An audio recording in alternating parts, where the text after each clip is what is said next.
Hi, everyone.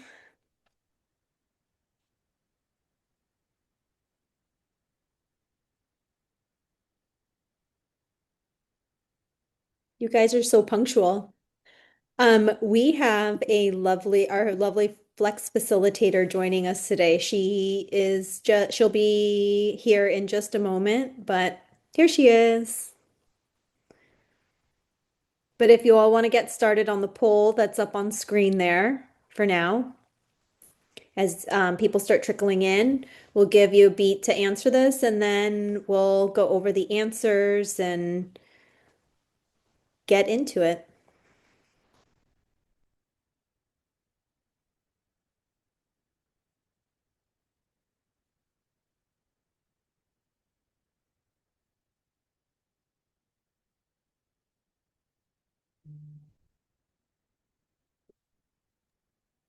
Okay, so while we do the poll right now, just a quick reminder for everyone to please turn on your cameras so that we could have this session fun and engaging. Now, we will be giving participation points for those who are visible to our facilitator. Now, if you're having some technical issues or if you are in an area where you cannot turn on your cameras or any other issues, please let Chris know because Chris is the one doing the attendance so that we could mark your participation as excuse.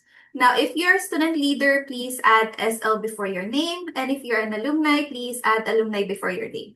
And also, please make sure to pass your workbook on time. The deadline for that one is Friday at 5 p.m.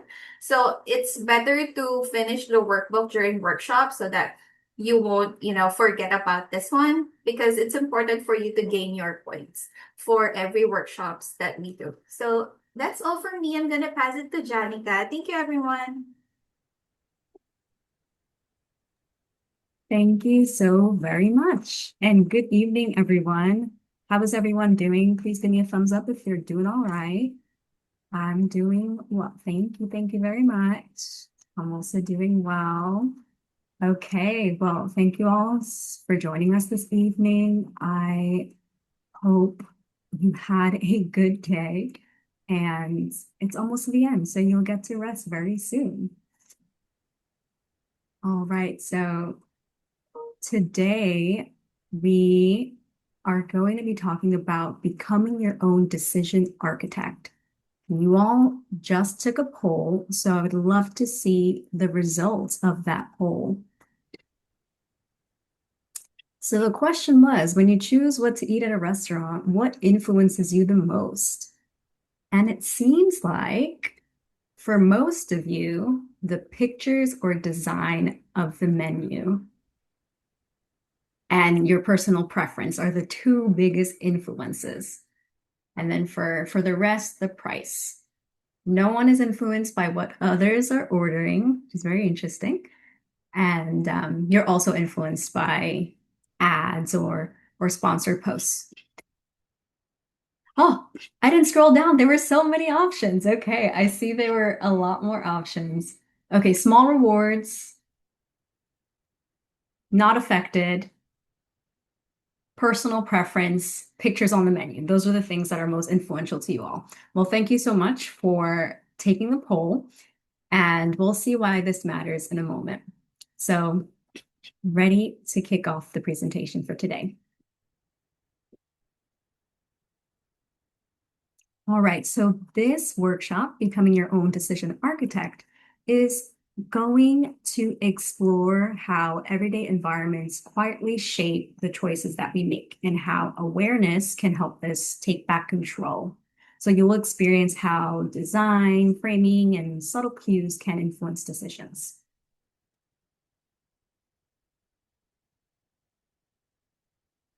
Okay, so last week we covered, well, you all covered problem solving. And so you explored the six-step problem solving circle to clarify issues, explore options, test solutions, and build action plans that were refined through reflection. You used the five whys to reach root causes rather than stopping at surface symptoms. And then you build critical thinking by nurturing a growth mindset, putting complex problems into smaller steps. I hope you all gained a lot from that lesson. Sounds great.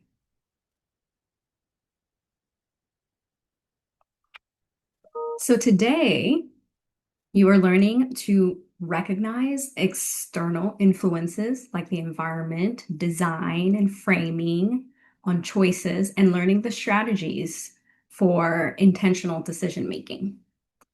You'll also learn to understand the techniques for nudging behavior, such as defaults, simplification, and incentives. Don't worry if these words sound foreign right now, we'll go through them to influence everyday choices. And finally, you will apply the concept of nudging to personal habits by recognizing growth areas and creating small environmental changes that facilitate positive choices.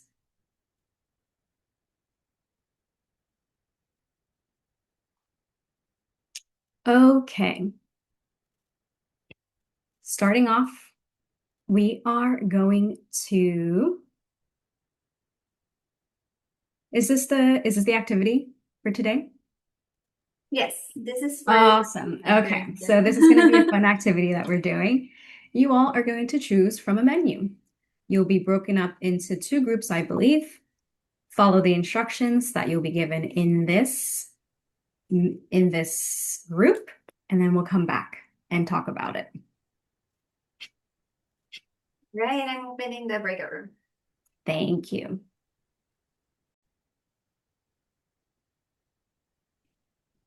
Welcome back, everyone.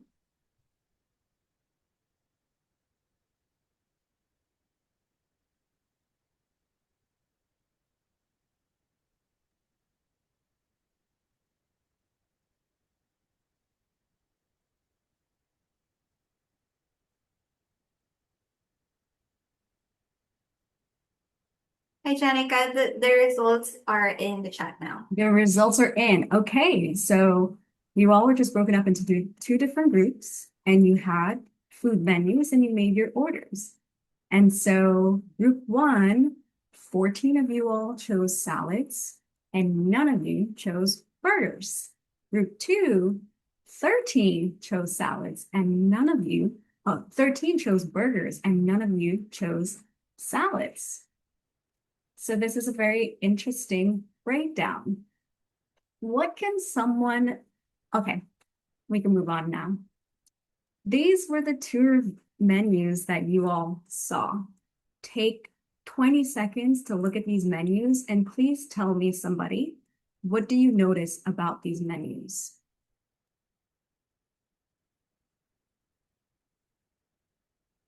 Mia? One thing I noticed is that the main menu has the other options like hidden on the bottom for both sides.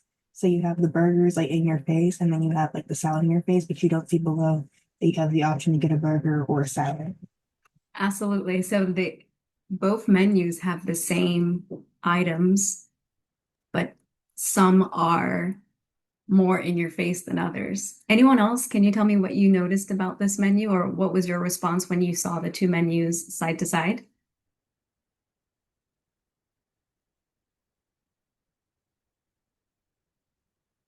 Yep, Bella or Bea. I noticed that visual representation is really important when it comes to menus and businesses because, like the other girl said, you have salads in your face on one menu and burgers in your face on the other, and no one really checks the fine print or what's underneath. You kind of just go with what you automatically see. So that's what I think about it. Yeah, thank you for that. The visuals make a huge difference. You ordered what you saw. Group one saw the salads, and so they ordered the salads, but the burgers were also a menu item. Group two, you saw the burgers, so you ordered the burgers, but salads were also on the menu. And so if you didn't know exactly what you wanted before seeing the menu, how easy was it to be swayed, do you think?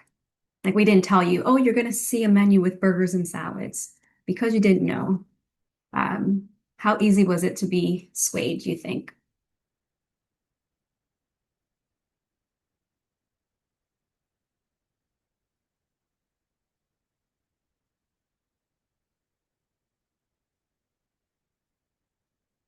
Daniela?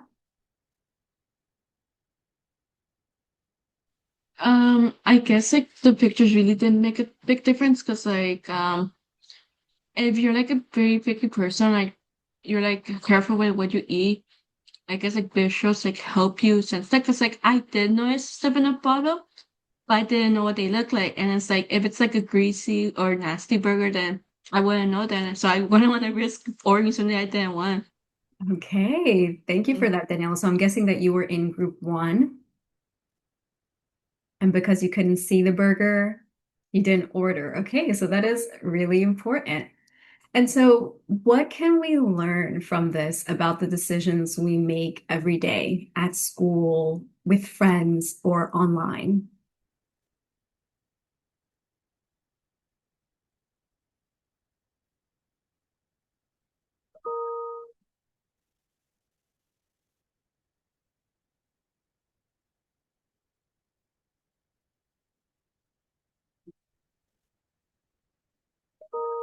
There are no right or wrong answers, so I encourage you to share your thoughts.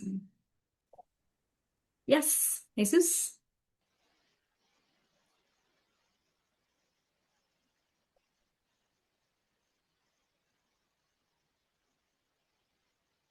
Oh, sorry, we can't hear you. You are unmuted though.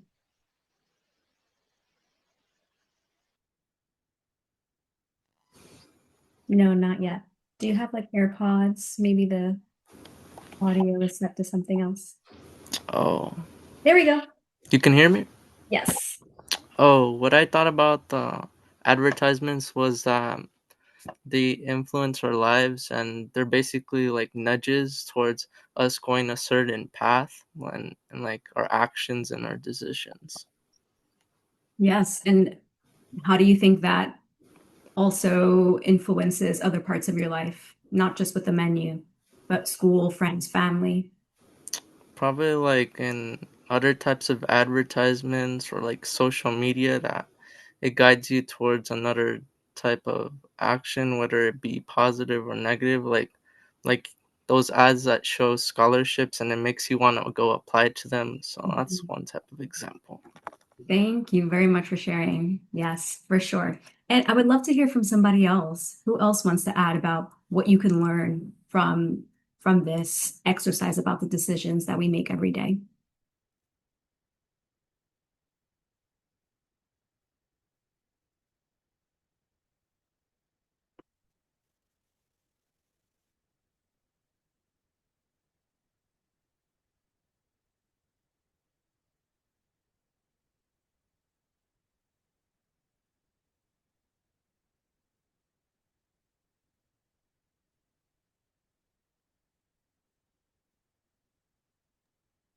Can I call on someone for you, Janika? Yes, please do.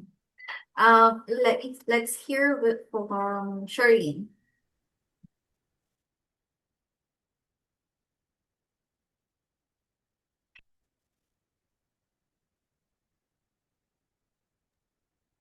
What was the question again?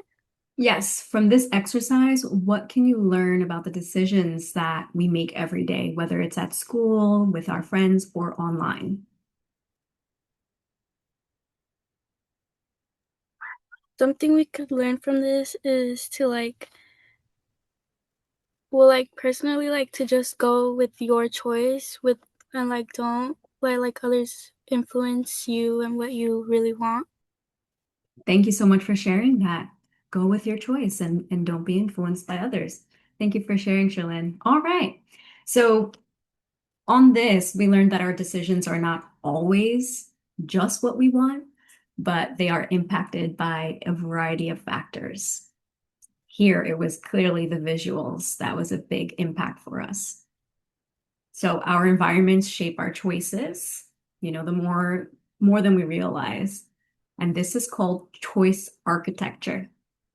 And then awareness creates control. If you were aware of the burgers on the menu or the salad on the menu and you had visuals for them, then perhaps your choices would have been different. Group one wouldn't have exclusively chosen one item. Group two wouldn't have exclusively chosen the other item. And finally, design works both ways. You can intentionally design your own environment, your schedule, your workplace, or digital habits to make the right choices easier. So just as these menus have a design that influence you, you can also create a design for yourself that is not easily influenced by something like this menu. All right. So we'll go on to a workbook question at this point. Yeah, so this is what we learned, right? The takeaways, your environment shapes your choices, and you could design your awareness creates control, and you can design your environment for it to work for you. So with the workbook question that you're about to do, we will not go into a breakout. So I would love for us to share together for this one. But the workbook question is, think about a recent decision that you made, big or small, where your choice might have been influenced by how the options were presented. For example, how something looked, like menu, how it sounded, or how it was framed. What outside factors may have shaped your choice, and how might you design your environment differently next time to make the decision you actually want to make? You will take a moment, reflect on this, provide your answer, and I would love to hear from a couple of you in a discussion. I am going to get ready to call on people if you don't raise your hand. So everyone should be flying for that raise hands button.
All right. I hope you have some great stories because I am excited to hear what you'll share.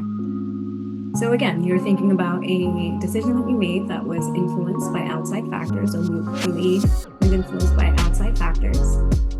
And can somebody share what they put down? I would love to know about your recent decision, where your choice might have been influenced, and also the factors that shaped it, and what you could do different next time. Who would like to share? Yeah, Mia. Thank you. So a decision I had talked about was staying up late to like be on my phone instead of doing my homework. And I talked about like how it felt more beneficial for me to like scroll on my phone because it was right there. And like my bag for my homework was like on my other desk. And so like, I had notifications popping up, my friends were texting me. So it was just like a lot of scrolling. And it was like keeping my attention. I felt rewarded by it, but like doing my homework obviously felt like tiring. And I was like, dang, I really don't feel like doing this. Right. And I think outside factors that kind of contributed to this was like obviously convenience. So like my phone was within my reach. And then I think the visual cues I was getting for like my friends calling and texting me. And then also like the mental framing of it. So like I told myself, like, you know what, you take all these AP classes, you deserve a break. Scroll on your phone a little bit. You'll start it later, which then turned into me not starting it at all. And so I think next time I should probably put my phone in another room or on the charger during my time and like if I'm gonna take a break on my phone, turn my notifications off so I can stay focused in some way and have like a homework first, phone time second kind of routine to get myself together. Fantastic. Thank you so much for sharing, Mia. There's so much wisdom in that in your reflections. If you all also feel similarly to Mia, please give us a reaction, a thumbs up, a clapping hands.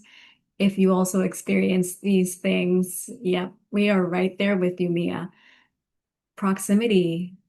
Homework is over there. Phone is right next to me. Why would I go over there to do my homework when my phone is right here and it's buzzing? Of course, I want to respond. And I love what you said about your own framing, saying that you are treating yourself because, I did well.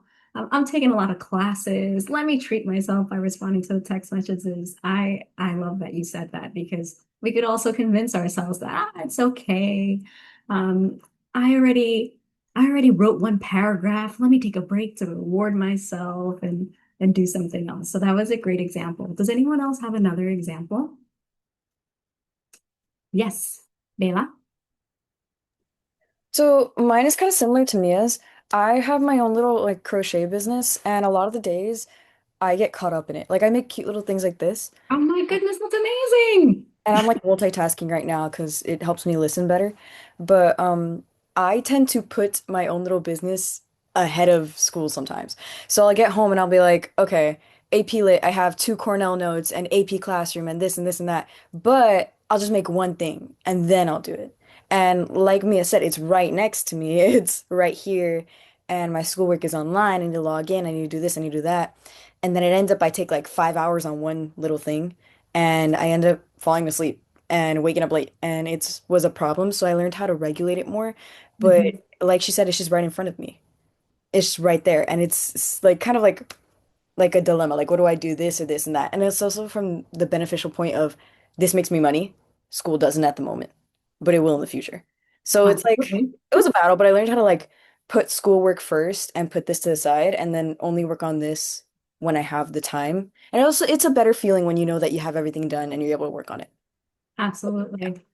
Thank you so much for sharing that, Bella. I mean, I too would be distracted if there's like this cute stuffed frog staring at me to be completed. So, in a way, I could understand the dilemma. Awesome examples. Do we have one more example that maybe isn't about like the proximity of our homework to us? Anyone have a different one?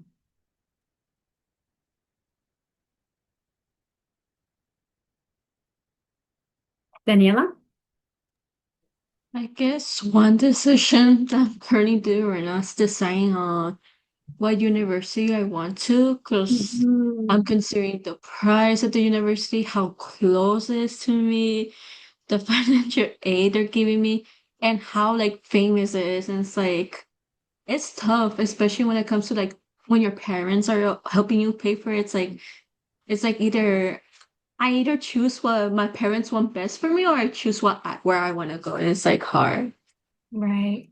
That is a big one, and I think a lot of your peers can relate to that. College decisions are huge, and there's so many factors that are influencing your decision. And I would say, though, those are all great factors to consider when you're looking at your college. So it's not something that, you know, like the phone being close to you scenario, that is an easy no-brainer, which you should do because all those factors are important in deciding your college. So thank you for sharing. Okay, so a question for you all. How can recognizing these hidden influences, how far something is from me, the mindset I have about completing my work, how can recognizing these influences help you avoid making impulsive or regretful decisions in the future? Someone besides Daniela, Mia, and Bella. And you can also feel free to put stuff in the chat as well. How can recognizing these hidden influences help you avoid making impulsive or regretful decisions in the future?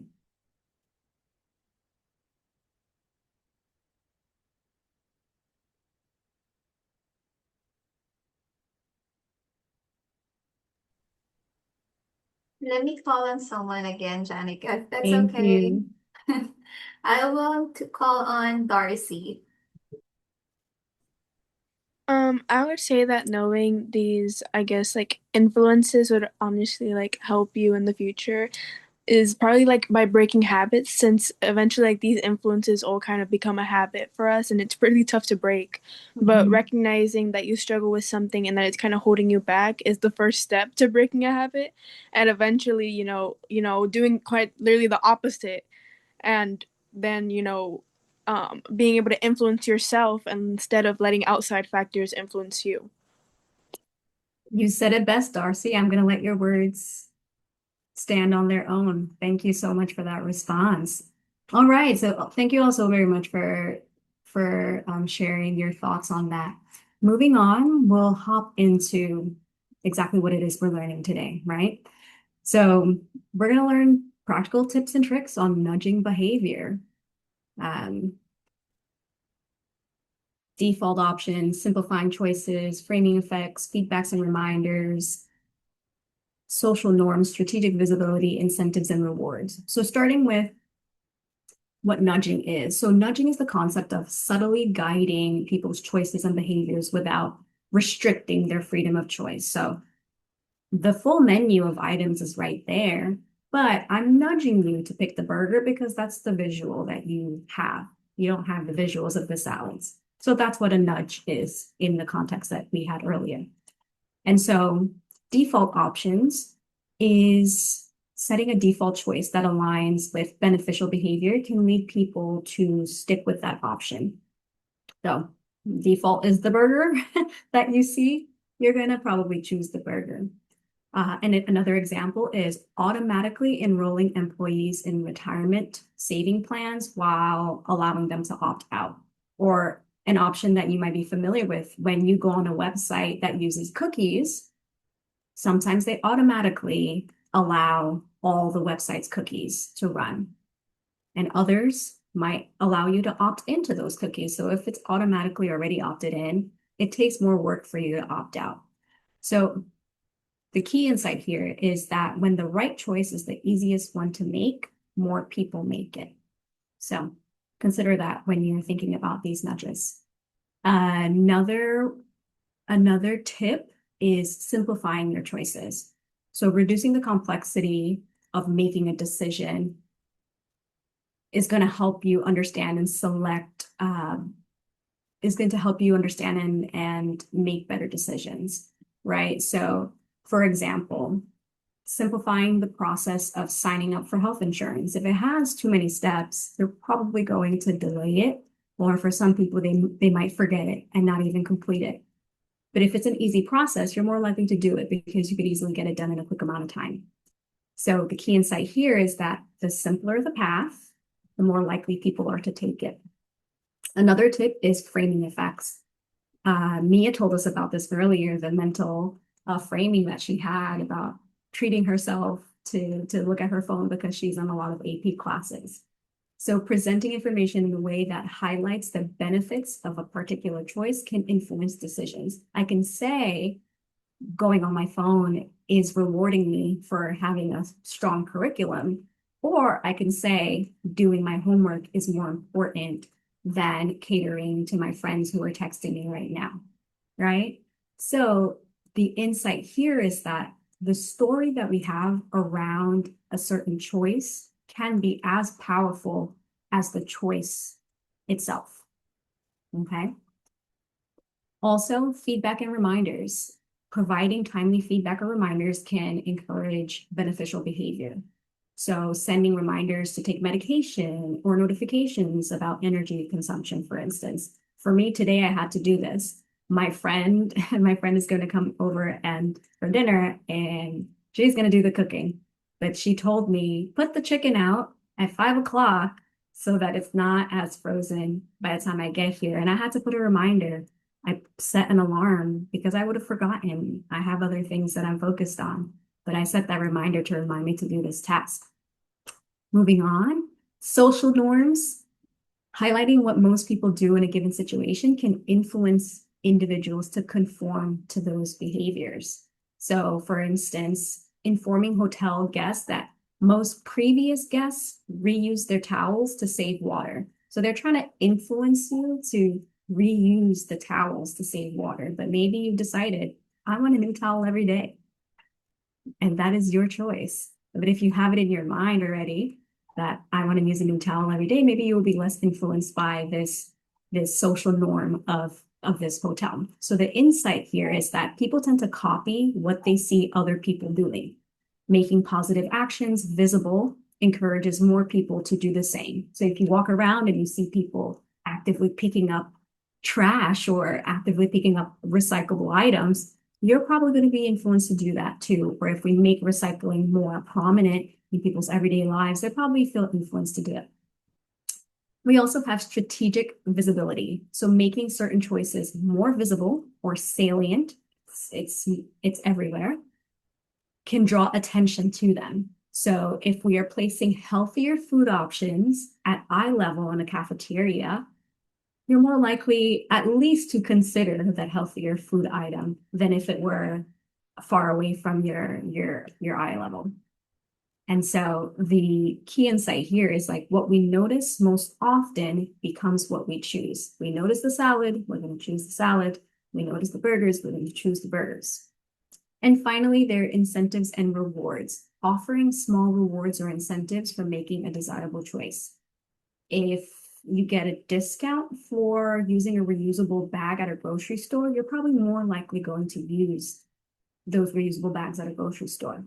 So people repeat what's recognized and rewarded. All right. So I hope, can you all throw in the chat here, what is one of these that you think you would most likely implement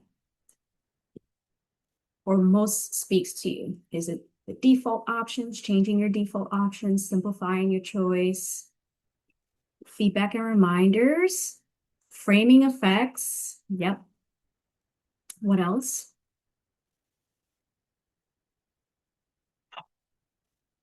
Incentives, okay. Strategic visibility. 2 for strategic visibility, feedback and reminders, framing. Okay.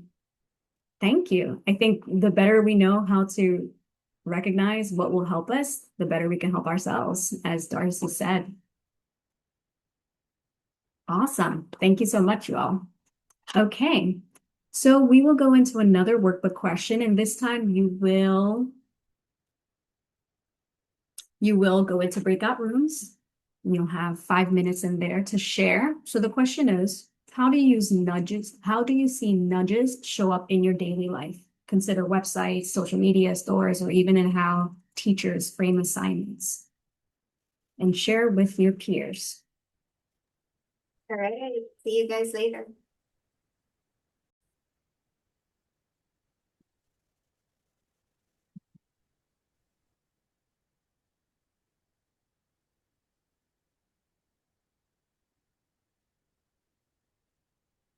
All right, welcome back, everyone.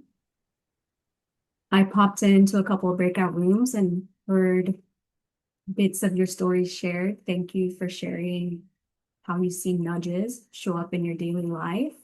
Would any of you like to share something that you shared, or would any of our student leaders or alumni like to share something that they heard they thought was especially interesting, Bea? So actually both. I had said in the breakout room that one nudge that I see in my life is how my teachers will give us an assignment and then they'll say it'll lock by the end of the day and you cannot make it up, which kind of nudges you to, oh, like, oh crap, I need to do this now, or else I'm gonna have to do extra credit, or I'm gonna have to make up the grade other how. And then one of the girls in the breakout room, I cannot remember her name. She had told me that social media is a big nudge for her. Like she'll see something on social media and she'll want to do it too because it's a trend and society and everything like that. But that's what we talked about in my breakout room. Thank you. Yes, those are all different kind of nudges. And the social media one is huge, what we're seeing all the time. We want to either emulate it or buy it. Jesus? Oh, I just wanted to talk about like my group. One of my peers was talking about how a personal nudge that helps him out. It was like setting up reminders. Like they were talking about setting up a reminder for themselves on like their phone for this meeting because it helps them like know what to do and catch up on things if they forget. Absolutely. That if it's not in my calendar, it's out of mind.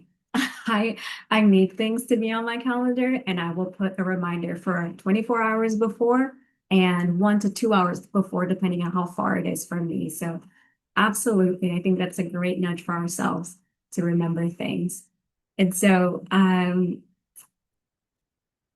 anyone else want to share some of the nudges that they see in everyday life that they shared in the group?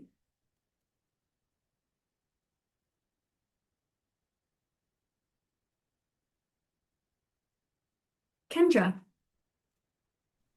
I said that like a good nudge that like I kind of get personally is a lot of ads like on my phone, but about like specifically like either food or like a movie that is recently coming out. And I feel like that nudges me like to go either get that food or to go watch the movie. Right.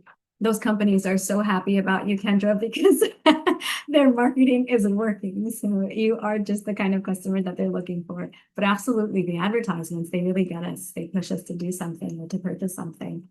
And so why do you think that nudges, this is a question for all of you, and I'd love to hear your thoughts. Why do you think that nudges are more effective than direct rules or instructions in changing our behaviors? Yes. Bella? I think nudges are more effective because in everyday life, nobody wants to be told, hey, go take out the trash. Hey, go do this. But if you were to try a different effect, such as, if that trash is gone, you might get 5 minutes of screen time or this or that. Like from a parenting perspective, because I work with little kids, because I work at a daycare. Uh-huh. So being around a daycare with an environment of kids are like, I'm not going to do that just because you told me to. You don't own me.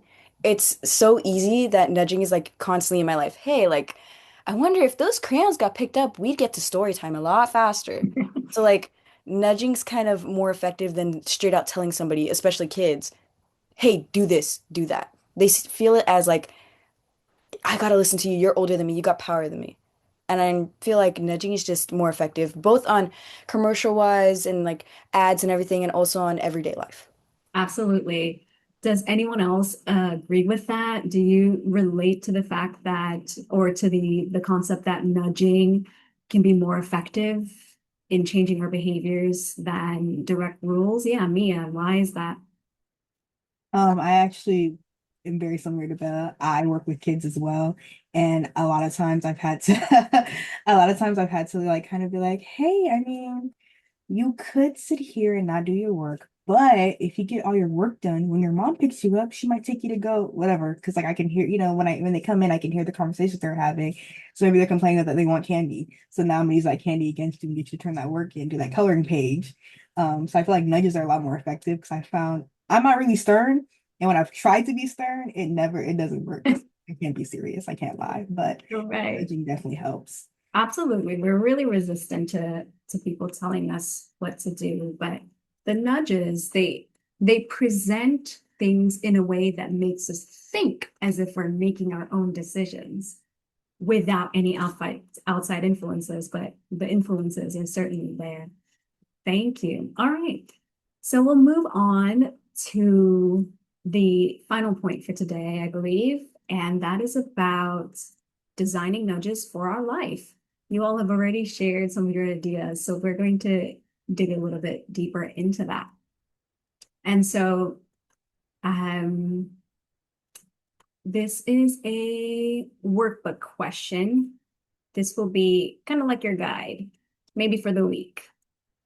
Identify opportunities for change. Choose your focus and design your nudges. So, step one, well, let me back up a bit. So, this is a guided workbook dialogue that helps you reflect on your habits and design small intentional nudges to support change. And you all have already shared how you are already implementing intentional nudges in your lives. So, you are first going to identify opportunities for change. list the decisions or behaviors that you've been wanting to change, but you find difficult to do consistently. And I'm going to give you about a minute to do this. So eating healthier, studying right after school, speaking up, more in class, saving money, being on your phone less. Go ahead and take some time and identify those opportunities for change.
All right. So I hope you all were able to at least put down one of these behaviors that you like to change. And please note that it's completely normal to have things that we want to improve. I think we all have things we want to improve, and that's what a growth mindset is about.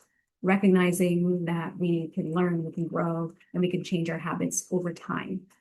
And so, can two people who have not spoken yet tell me a behavior that they wrote down that they would like to change? Feel free to put it in the chat or to come off mute.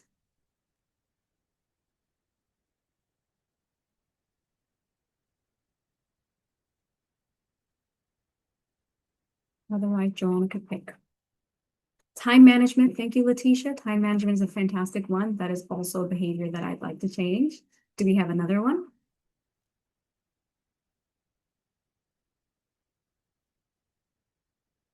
Yes, Abigail.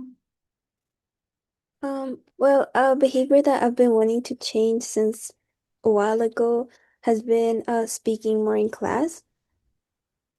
Fantastic. I think that's a great one. Thank you for sharing. Okay. And I imagine there are a list of other ones that you all want to change too. So now that you've identified maybe a few of those behaviors, we are going to choose our focus. So now review your list and circle the one change that would have the biggest positive impact that you think in your life. Take 30 seconds and circle, underline, choose the one change that would have the biggest impact, positive impact in your life.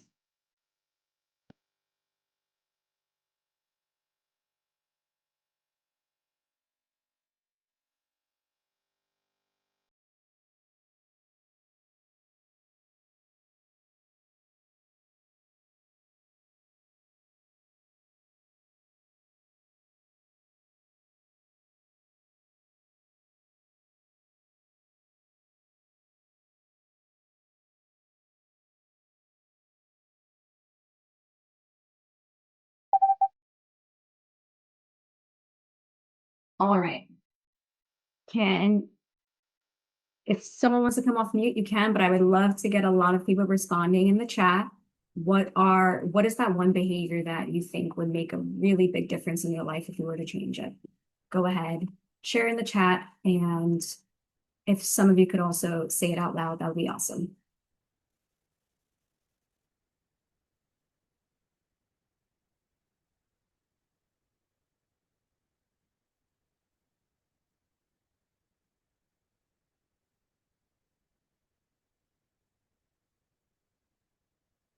Advocating for yourself. Thank you, Daniela. Mia, strategic visibility. Thank you. Darcy, studying after school. Isabella, speaking Spanish on a regular basis. Abigail, speaking up in class. Angie, reducing screen time. Yes, all of us.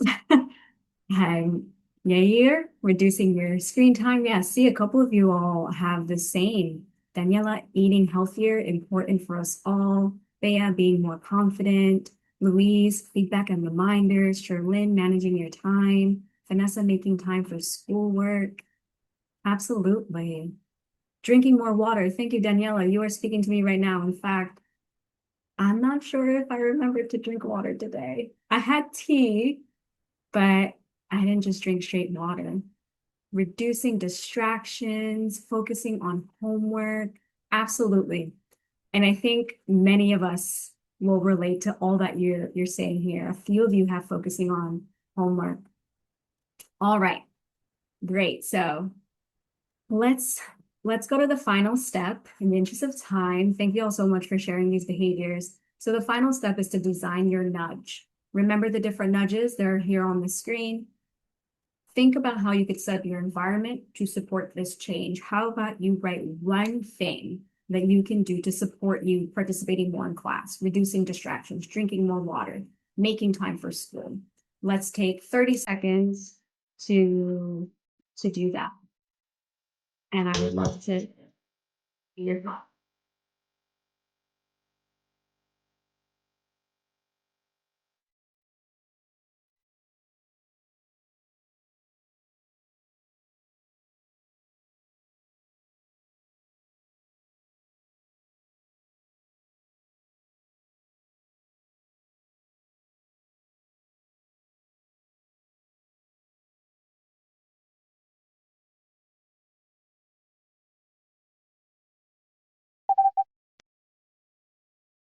Okay.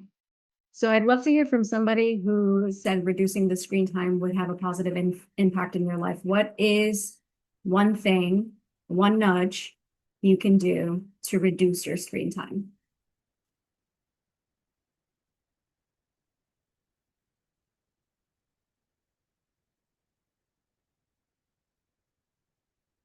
Yes, yeah. I think a change will those like things where you put up those daily reminders on how much screen time you've been using on your phone. Yes, So I'm thinking just like turn that on and like every week it just shows me like how on average how much I've been using my phone. So yes. it would just remind me that I have to change that habit. Absolutely. Seeing 7 hours a day is kind of terrifying. So I think that's a fantastic one. Anyone else? In another category, how about someone who wanted to manage their time better? What is one nudge you're going to have for managing your time better? Thank you, Yair, so much for sharing that with the screen time.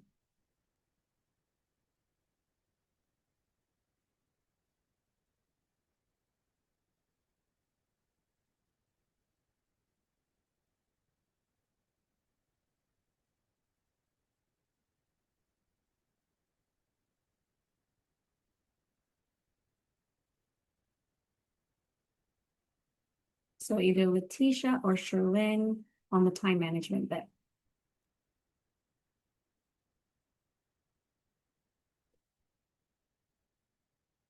Yes, Luis?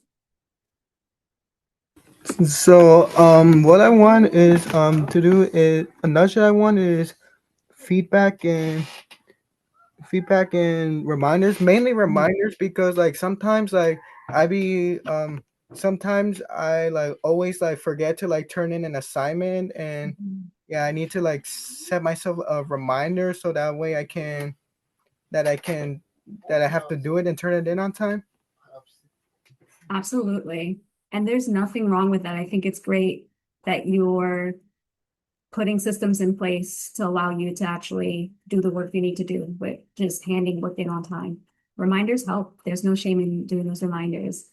Okay, well, I know we could share a million examples, so thank you all so much for sharing about how you're going to make these small changes that will have big positive impacts in your behaviors. All right.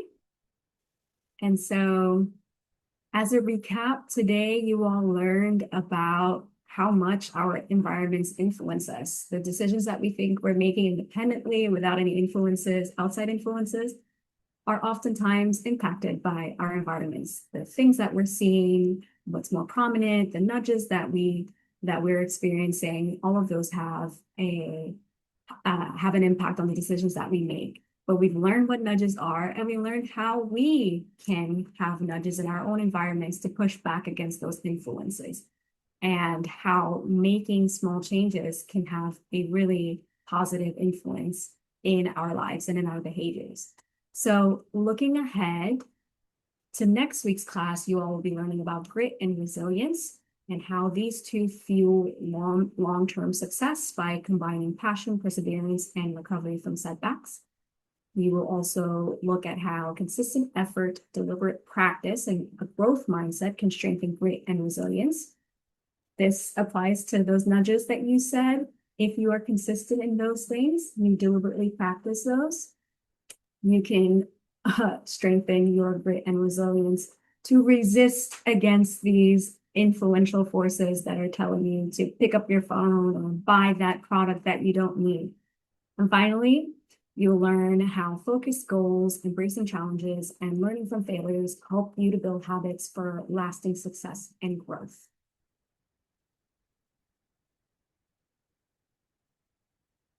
Okay, let's take these 90 seconds. If there's anything that you did not complete, please take the time to finish your workbook questions and complete the survey.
All right, so thank you all so very much for your participation today. I really enjoyed hearing your thoughts on this. Actually, this was one of my college classes. It was called Behavioral Economics, and it was one of my favorite classes in undergraduate in undergrad. And so I love learning about how our environment influences our decisions. And I hope that you take to heart the things that you learned today and implement the nudges that you have for yourself in your daily lives.